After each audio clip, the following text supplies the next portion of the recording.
अस्सलाम वालेकुम फ्रेंड्स, मेरे जो टॉपिक की सीरीज़ है मेट्रोलॉजी, जिसमें मैं पीएमडी का टेस्ट जो अपकमिंग एफपीएससी के थ्रू होने वाला है और पीएमडी भी खुद अपने बिहाफ पर जो टेस्ट लेगा उसके लिए मैंने एक सीरीज़ का आगाज़ किया था, जिसका पार्ट 2 आज हमारे सामने है, जिसमें हम ये देखेंगे कि एक्चुअली विंड क्या होती है और विंड की डेफिनेशन क्या है। उसके बाद फ्रॉड नंबर के बारे में पढ़ेंगे, देन एनाबेटिक विंड और कैटाबेटिक विंड का हम कॉन्सेप्ट क्लियर करेंगे, क्योंकि एनाबेटिक और कैटाबेटिक बहुत ज़्यादा इंपॉर्टेंट टर्म्स हैं और ये एमसीक्यूज़ में आती हैं और जो मीट्रोलॉजी का टेस्ट देने लगा है उसको इन दोनों चीज़ों के बारे में लाजमी पता हो।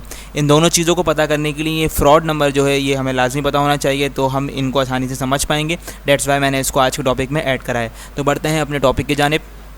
सबसे पहली बात है what is wind. Late suppose आपसे कहा जाए कि भाई हवा क्या चीज़ होती है, आप सिंपल उर्दू अल्फाज में बताएं। सपोज़ करें इंशाल्लाह आपका अगर पेपर क्लियर, टेस्ट क्लियर हो जाता है और आप इंटरव्यू के लिए जाते हो और आपसे विंड के बारे में पूछ लिया जाए तो आप विंड के बारे में उसको क्या जवाब देंगे? तो wind is the large scale movement of air movement from an area of high to an area of low pressure in the atmosphere. अच्छा, आपको पता है हम सब किसी न किसी हम सब के ऊपर कोई ना कोई एटमॉस्फेयर है। एटमॉस्फेयर क्या है? जो हमारे आसपास गैसेस मौजूद हैं हम उसको एटमॉस्फेयर कहते हैं। एटमॉस्फेयर की वजह से कुछ ना कुछ प्रेशर होता है। अब विंड क्या चीज़ है? विंड है अगर कोई हवा है और हवा की मूवमेंट हो रही है बड़े लार्ज स्केल पर, बहुत ज़्यादा स्केल के साथ हवा की मूवमेंट हो रही है हाई प्रेशर से लो प्रेशर की तरफ, तो ऐसी चीज़ को, ऐसे फिनोमेना को हम विंड कहते हैं। ठीक है, याद रखें हवा की मूवमेंट हमेशा हाई से लो प्रेशर की तरफ होती है। ये नेचर है खुदा का, अल्लाह ताला का ये नेचर है कि हर चीज़ हाई वैल्यू से लो की तरफ जाती है। जिस तरह से इलेक्ट्रिक करंट हो गया, वोल्टेज हो गया, सिमिलरली हवा भी जो है वो हाई प्रेशर से लो प्रेशर की तरफ सफ़र करती है।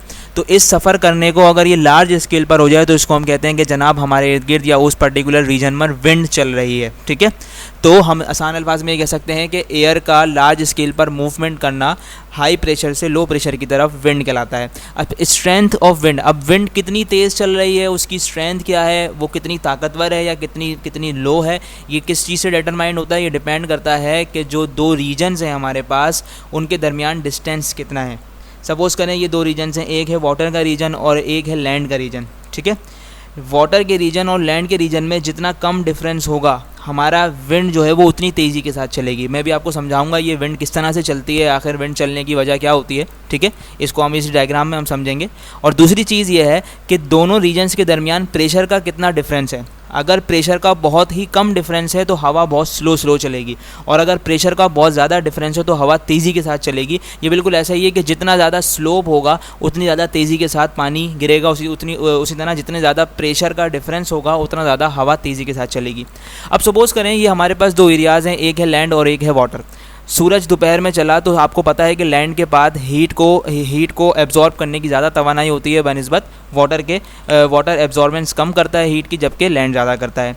लैंड पर ज़्यादा हीट एब्जॉर्ब होने की वजह से लैंड जो है अपनी हीट कंडक्ट करती है हवा को, जो उसके इर्द गिर्द हवा मौजूद है। हवा को जैसे ही हीट मिलती है तो उसका वॉल्यूम बढ़ जाता है। जैसे ही वॉल्यूम बढ़ता है तो वॉल्यूम बढ़ने की वजह से हवा की डेंसिटी कम हो जाती है। हवा की डेंसिटी कम होने की वजह से वो सब हवा जो सरफेस पर मौजूद थी वो उड़ती हुई हवा ऊपर की तरफ चले जाती है और नीचे हमारा यहाँ पर लो प्रेशर बन जाता है। ठीक है, अच्छा, लेकिन जैसे ही ये ऊपर जाती है तो ऊपर जाते वक्त हमारे पास यहाँ पर क्या होता है, यहाँ पर बहुत सारी हवा जमा होना शुरू हो जाती है और यहाँ पर हाई प्रेशर बन जाता है और नीचे लो प्रेशर बन जाता है। ठीक है, अब क्या होता है समंदर पे अगर हम देखें तो समंदर पे यही चीज़ है। समंदर में क्या होता है कि यहाँ जो वाटर है, वाटर जो है ज़्यादा गर्म नहीं होता, और ज़्यादा गर्म नहीं होने की वजह से हमारा जो हवा होती है वो यहाँ इर्द गिर्द जमा होना शुरू हो जाती है और डेंस हो जाती है। हवा की जो है वो डेंसिटी बढ़ जाती है। डेंसिटी बढ़ने की वजह से बहुत सारे मॉलिक्यूल्स आपस में कोलाइड करते हैं और यहाँ पर जो है वो हाई प्रेशर बन जाता है। हाई प्रेशर बनने की वजह से यहाँ पर जो सारी हवा थी वो सबकी सब नीचे आ जाती है। ठीक है, किस तरह से होता है कि हमारे पास यहाँ से हवा उड़कर यहाँ गई, यहाँ हाई प्रेशर बनने की वजह से अब आपको पता है कि हवा हाई से लो की तरफ मूव करती है। तो जो ग्राउंड में लो बना हुआ था वहाँ से हवा हाई से की तरफ गई, लो की तरफ गई, तो इस तरह से ये पूरा सर्कल मूव करता है। ठीक है, सिमिलरली अब हमारे पास सेकंड चीज़ है फ्रॉड नंबर। एक्चुअली इसको कैलकुलेट करने का पूरा एक तरीक़ेकार है जो हम इंशाल्लाह अपने किसी पर्टिकुलर टॉपिक में जिसमें एक्चुअली फ्रॉड नंबर के बारे में बात करेंगे उसमें बताऊंगा। लेकिन अभी आपको सिर्फ इतना पता होना चाहिए कि फ्रॉड नंबर एक रेशियो है, और ये रेशियो किस चीज़ को शो करता है? ये शो करता है कि हमारा जो फ्लूइड डायनेमिक्स है उसके अंदर जो फ्लूइड का फ्लो होता है। स्टूडेंट्स, फ्लूइड क्या होता है? फ्लूइड है हमारे पास या तो कोई भी लिक्विड चीज़ या फिर कोई भी गैस चीज़, तो इन दोनों के लिए हम फ्लूइड का इस्तेमाल करते हैं। तो फ्लूइड के फ्लो के अंदर जो भी रेजिस्टेंस दिखाता है उसको हम फ्रॉड नंबर से काउंट करते हैं या मेजर करते हैं। अगर फ्रॉड नंबर 1 से नीचे आ रहा है तो वो सब क्रिटिकल है और ये इस बात की इंडिकेटिंग कर रहा है कि उसका रेजिस्टेंस जो है वो काफ़ी कम है और टर्बुलेंस यानी कि वहाँ पे जो रुकावट है वो काफ़ी कम है। लेकिन अगर फ्रॉड नंबर कैलकुलेट करने पर 1 से ज़्यादा हो जाता है तो वो कहलाता है सुपर क्रिटिकल फ्रॉड नंबर। इसका मतलब ये है कि जब कोई चीज़ कोई भी हवा या कोई भी लिक्विड फ्लो कर रहा है तो उसके दरमियान जो रेजिस्टेंस होगा वो काफ़ी ज़्यादा होगा। तो फ्रॉड नंबर एक एक्चुअली एक मेजरमेंट है किस चीज़ की, आने फ्लूइड के फ्लो के दरमियान आने वाले रेजिस्टेंस की मेजरमेंट को हम फ्रॉड नंबर कहते हैं। ओके, अब बात करते हैं एनाबैटिक विंड की। लेकिन इससे पहले आप अपने दिमाग में वो बातचीत दोहरा लें जो हमने लेक्चर नंबर 1 में पढ़ी थी, उसमें एडियाबैटिक प्रोसेस के बारे में पढ़ा था। एंड एडियाबैटिक प्रोसेस अगर आपको याद होगा तो एनाबैटिक विंड के बारे में पढ़ना हमारे लिए मुश्किल नहीं होगा, ठीक है। तो anabatic winds are mainly created by ultraviolet solar radiation heating up the lower regions of an orographic area. अच्छा, एनाबैटिक विंड के लिए लाजमी है कि ये चलती कहाँ पर है, ओरोग्राफिक एरिया में, जहाँ पर पहाड़ी हो, वादियाँ हो, वैली हो, ठीक है ना। वैली कहाँ होती है, वादी कहाँ होती है, पहाड़ों के दरमियान। अब क्या होता है कि जब ज़मीन पर, वैली की ज़मीन पर सोलर रेडिएशन पड़ती हैं तो ये ज़मीन जो है वो हीटअप होती है और हीटअप जो है वो अपनी हीटअप की वजह से कंडक्शन होती है और सरफेस के ऊपर जो हवा मौजूद होती है उसको हीट करती है। जैसे ही उस वहाँ मौजूद हवा को हीटअप मिलता है तो वो उसका वॉल्यूम बढ़ जाता है। वॉल्यूम बढ़ने की वजह से उसकी डेंसिटी कम हो जाती है। डेंसिटी कम होने की वजह से वहाँ पर प्रेशर भी कम हो जाता है। जब प्रेशर कम होता है तो डेंसिटी कम होने की वजह से हवा जो है वो ऊपर की तरफ चलना शुरू होती है और ऊपर की तरफ जब चलने लगती है तो उसको क्या मिलता है, रास्ते में ये स्लोप मिलता है। इस स्लोप की वजह से इस तरह से इस हवा का मूव करना ये कहलाता है एनाबैटिक विंड। ओके स्टूडेंट्स, ठीक है, याद रखेंगे एनाबैटिक विंड हमेशा ऊपर की तरफ जा रही होती है और ये हमेशा कहाँ पर होती है, वैली में होती है, ओरोग्राफिक एरिया में होती है। इस ओरोग्राफिक लिफ्ट को हम एनाबैटिक फ्लो या फिर एनाबैटिक विंड कहते हैं।